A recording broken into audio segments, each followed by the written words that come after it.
नमस्कार साथियों, आप सभी का स्वागत है इंटर टॉक पर। मैं हूं शशिकांत कुमार। राजनीति के सबसे विश्वसनीय चैनल पर आपका स्वागत है।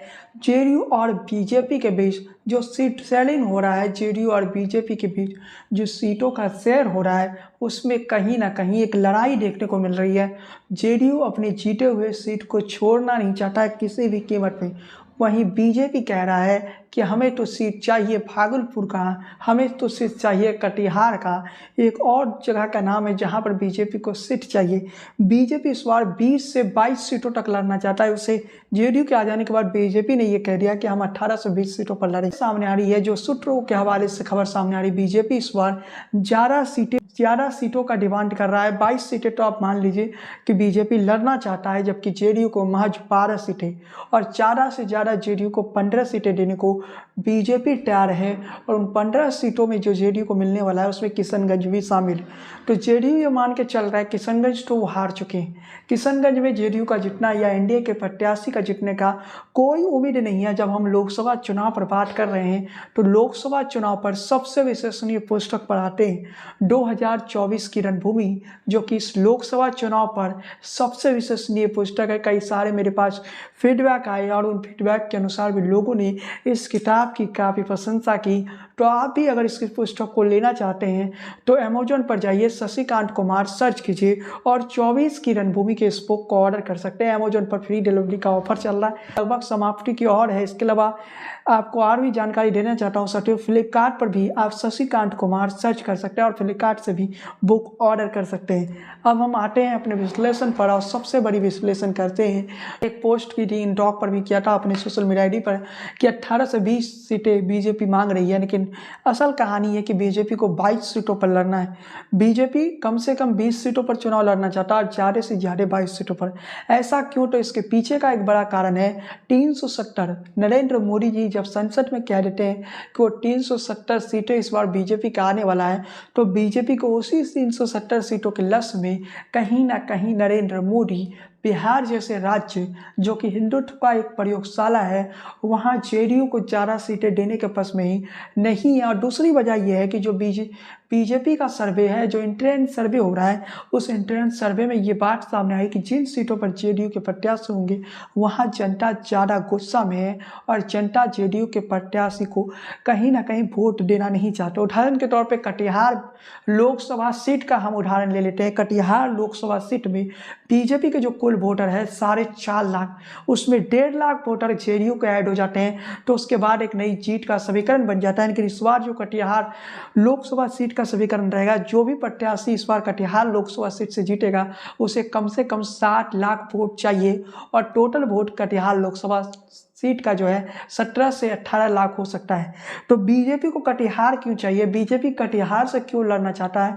तो सबसे बड़ी चीज़ ये कि सीमांचल का एक तरह से आप कह सकते हैं कि कटिहार जिला राजधानी है और कटिहार जिला से आप नॉर्थ ईस्ट में भी संदेश दे सकते हैं।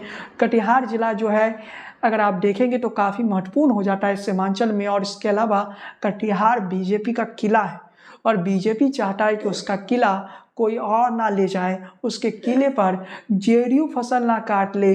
जेडीयू की कटिहार में टोटल वोट 1.5 लाख है, अगर बीजेपी का प्रत्याशी रहता है तो वो 1.5 लाख वोटर भी बीजेपी के पक्ष में आ जाएगा और ये बीजेपी को पता है और बीजेपी इसलिए कटिहार को छोड़ना नहीं चाहता है। बीजेपी कटिहार सीट से चुनाव लड़ना चाहता है। और ये अपडेट मैं आपको देना चाहता हूँ साथियों, जो कि काफ़ी महत्वपूर्ण हो जाती है। और ये अपडेट ये है कि कटिहार लोकसभा सीट से भारतीय जनता पार्टी का प्रत्याशी होगा और उस प्रत्याशी का नाम भी मुझे पता है, लेकिन अभी कुछ कारणवश मैं उस प्रत्याशी का नाम नहीं बता रहा हूँ। लेकिन ये बात क्लियर है कि कटिहार से बीजेपी लड़ेगी, लेकिन इस पर बीजेपी और जेडीयू के बीच काफ़ी लड़ाइयाँ हो रही। जेडीयू कटिहार को छोड़ना नहीं चाहता है। जेडीयू का कहना है कि वो कटिहार की सीट को किसी भी कीमत पर नहीं छोड़ना चाहेगा, क्योंकि कटिहार तो जेडीयू का जीता हुआ सीट है और जेडीयू को इस बार पूरा विश्वास है अगर फिर से कटिहार सीट पर वो लड़ेंगे तो जीत जाएंगी। और जेडीयू महागठबंधन में था तब भी कटिहार सीट को जेडीयू छोड़ना नहीं चाहता था। महागठबंधन में जेडीयू ने 18 सीटों का फॉर्मूला लाया और 4 सीटें अदर्स को दी गई। मतलब जेडीयू को तो किसी भी कीमत पर कटिहार चाहिए और जेडीयू कटिहार छोड़ना नहीं चाहता है, लेकिन बीजेपी ने कह दिया कि इस बार हम कटिहार नहीं छोड़ेंगे। कटिहार में जो बीजेपी के कार्यकर्ता है वो भी स्पष्ट तौर पे संदेश दे चुके हैं, अगर कटिहार लोकसभा सीट बीजेपी को नहीं मिला तो वो जेडीयू के लिए कैंपेन नहीं करेंगे, वो जेडीयू के लिए प्रचार नहीं करेंगे। बीजेपी को पूरा पता है कि कटिहार लोकसभा सीट तो उन्हें किसी भी कीमत में चाहिए। आखिरकार कटिहार लोकसभा सीट का समीकरण क्या है? तो कटिहार लोकसभा सीट पर जब हम जाते हैं तो कटिहार लोकसभा सीट हिंदू मुस्लिम की राजनीति का पृष्ठभूमि आप कह सकते हैं, उससे पूरा सीमांचल भी हिंदू मुस्लिम की राजनीति का ही केंद्र बना हुआ है। यहाँ पर जो वोटों का आधार रहता है सीमांचल में, किशनगंज में तो पूरी तरह से मुस्लिम आबादी है और 66-70% के करीब मुस्लिम आबादी है। एक एक करके जब मैं सीटों का बारे में जानकारी दूंगा, किशनगंज, कटिहार, पूर्णिया, अररिया सब सीटों पर आऊँगा तब आपको बताऊँगा। इसके अलावा अररिया से तो बीजेपी का प्रत्याशी होगा, पूर्णिया से जेडीयू का प्रत्याशी होगा, जो अभी वर्तमान में सांसद हो सकता है वही प्रत्याशी रहे। जेडीयू को पूर्णिया सीट बीजेपी ने दे दिया, लेकिन बीजेपी कटिहार के सीट को किसी भी कीमत में छोड़ना नहीं चाहता और जेडीयू भी कटिहार के सीट को किसी भी कीमत में छोड़ना नहीं चाहता। दूसरा सीट जहां पर हंगामा मच गया है वो है भागलपुर का। भागलपुर एक महत्वपूर्ण सीट हो जाती है और भागलपुर से जो खबर सामने आ रही है कि किशनगंज से आने वाले एक बीजेपी के नेता हैं, वो भागलपुर से चुनाव लड़ना चाहते हैं। इसके अलावा भागलपुर में बीजेपी के कई क्षेत्रीय नेता हैं और ऐसी खबर है कि बीजेपी भागलपुर के सीट को भी लेना चाहता है। इसके अलावा 2-3 और सीटें हैं जहां पर विवाद है, जिन सीटों को बीजेपी अपने साथ लाना चाहता है, लेकिन जेडीयू देने के लिए तैयार नहीं है। जेडीयू कह रहा है कि बीजेपी तो पूरे देश में चुनाव लड़ती है, वहीं जेडीयू केवल बिहार तक सीमित एक पार्टी है।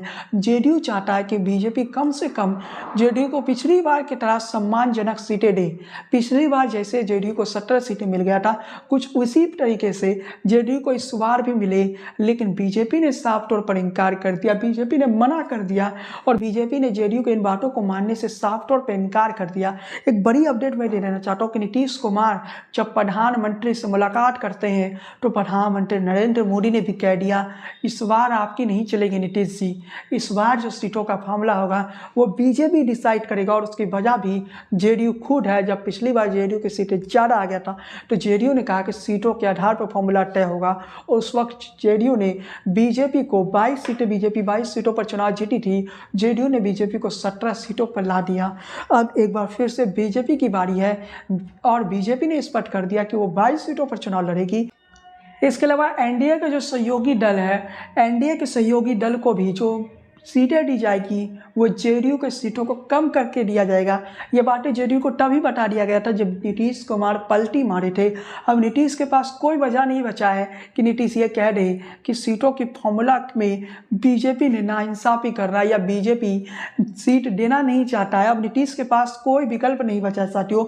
इसके साथ बड़ी अपडेट मैं दे देना चाहता हूँ साथियों, लालू प्रसाद यादव ने नीतीश कुमार के लिए खास मैसेज किया है।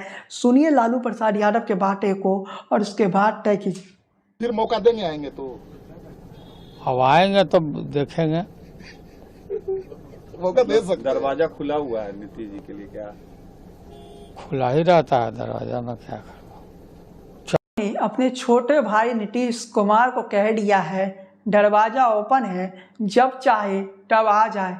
एक दौर था 2020 का जब नीतीश कुमार के खिलाफ बीजेपी ने एक चक्रव्यूह रचा था और उस वक्त इंटॉक नहीं था, लेकिन मैंने ही खुलासा किया था कि बीजेपी ने नीतीश चिराग के जरिए नीतीश कुमार के खिलाफ चक्रव्यूह रचा और बाद में नीतीश कुमार ने भी माना कि बीजेपी ने साजिश के तहत नीतीश की सीटें कम कर दिया। अब क्या नीतीश कुमार उसी का बदला तो नहीं ले रहे हैं? जो काम बीजेपी ने 2020 में किया था वही काम नीतीश कुमार 2024 में तो नहीं कर रहे हैं। थोड़ा सियासत को समझिए। नीतीश कुमार जब इंडिया अलायंस में आ गए तब भी तेजस्वी नीतीश पर हमला तेज नहीं किए। तेजस्वी नीतीश कुमार के प्रति सॉफ्ट नज़रिया रख रहे हैं और नीतीश कुमार जोर खुलकर कह रहे हैं, लेकिन नीतीश भी सीधे तौर पे आरजेडी को अरे हाथों नहीं लिया है। नीतीश के कुछ भाषणों को छोड़ते हुए ऐसे राजनीति में ऐसा चलता है, अगर मान लिया जाए कि नेता एक दूसरे के खिलाफ बोल भी देते हैं फिर भी गले मिल जाते हैं, कोई फ़र्क नहीं होता, क्योंकि सियासत में कोई सदा के लिए दुश्मन नहीं होता है।